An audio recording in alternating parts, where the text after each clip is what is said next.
Just finished watching the game in the studio. Arsenal 2, Aston Villa 2, drawn at home with drop points. Very disappointing, Manny, especially when you consider that Arsenal, after 55 minutes, were 2-0 up and seemingly looking good for the 3 points. We concede a goal in the 60th minute, we concede another one in the 68th minute, and the game ends 2-2. Manny, your thoughts? I'm going to go back to that phrase, that GTA San Andreas phrase we was talking about, that, here we go again. We've been here so many times, Laurie. Like I was saying earlier, like I was saying before, I'm just so perplexed. Yeah. You say here we go again, but can I point something out to you? You may be surprised when I tell you this, right? So, and I've checked this. So you have to go back to October 2019, which is what, 5-6 years ago now. Right.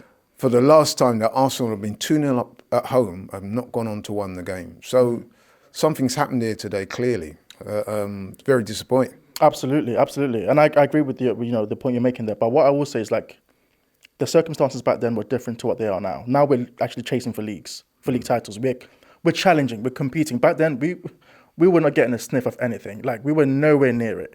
We were nowhere near it. So I'm just a bit. I've had time to watch everyone's fan cams and just sort of to just assess and sort of process everything, get my emotions in check, and just sort of try to rationalize what I've just seen today. Look, I'll be honest with you. It's not great. It's not positive. It's not positive, but I'm trying to just sort of take a different angle on it and see it in a positive light, because that's all we can do. What's the point? In many ways, right, the only positive we could take from today is that it wasn't a loss. But then even that, you think, okay, it wasn't a loss, but it feels like a loss, right? It really does, especially, we focus on ourselves, of course, but especially with what Liverpool are doing and where we want to aim and strive to be. We want to be pushing for that title. We want to be pushing for all the, for major honours. We want to be doing that.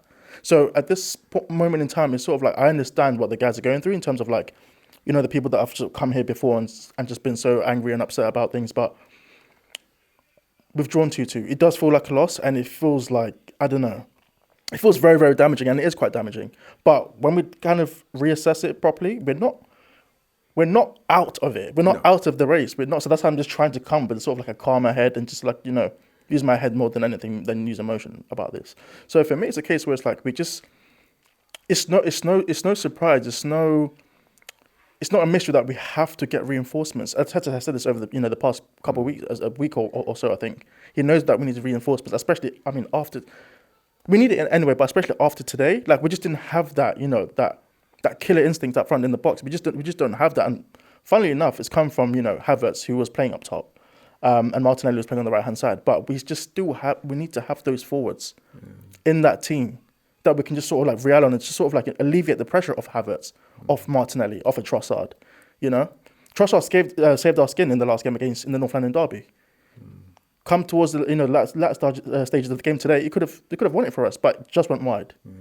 What do you say to? I've spoken to some of the other guys before you, and they've questioned the mental toughness of some of the players. They're saying that in certain situations, we lack players that can drive the team forward and get the type of results. It's interesting that they said that, because a couple of days ago we were lauding Gabriel Magalhaes as being that guy, but. That was seemingly absent today. Some people have questioned Martin Odegaard. How are you with that? And I think someone was mentioning earlier about removing the captaincy from Odegaard to give it to Gabriel. Yeah. Okay, great. If you do that, what's that going to do to Martin Odegaard's confidence? What's that going to do to the whole team? Yeah. Do you know what I mean? This is what I'm saying. It's that's not going to happen. That's not going to happen. Unfortunately, it's not going to happen.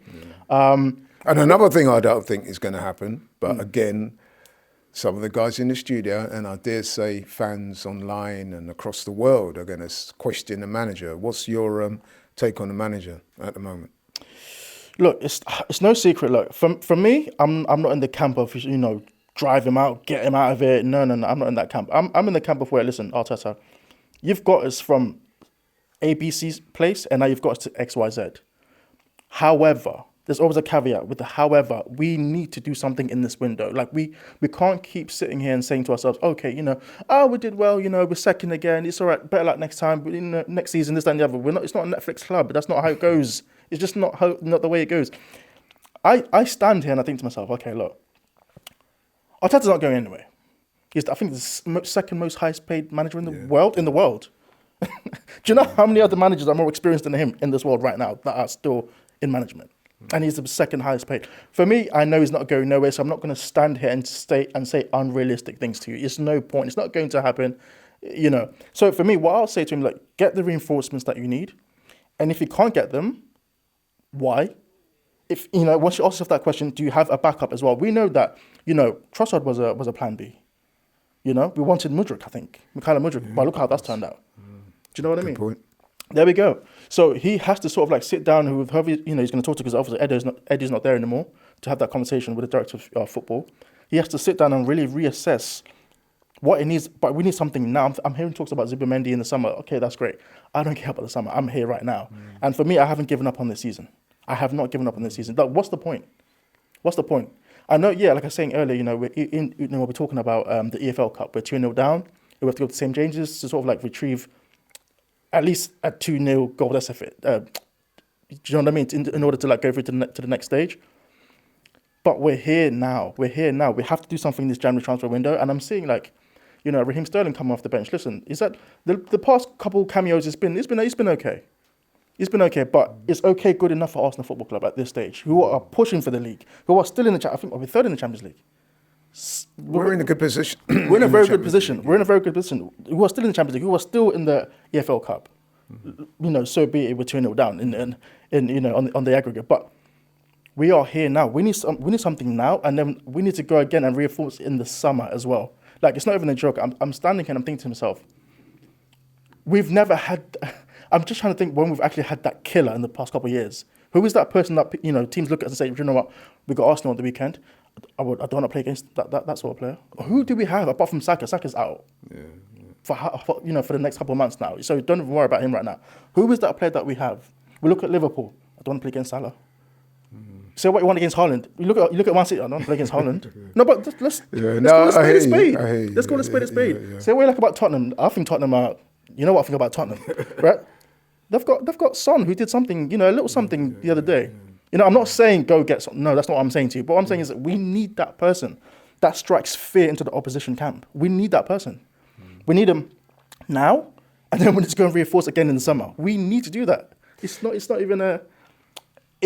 rocket science. That's what we need. It's simple as that, you know? So. No, I agree. You make some very good points. And thanks, Manny. Thank you very much.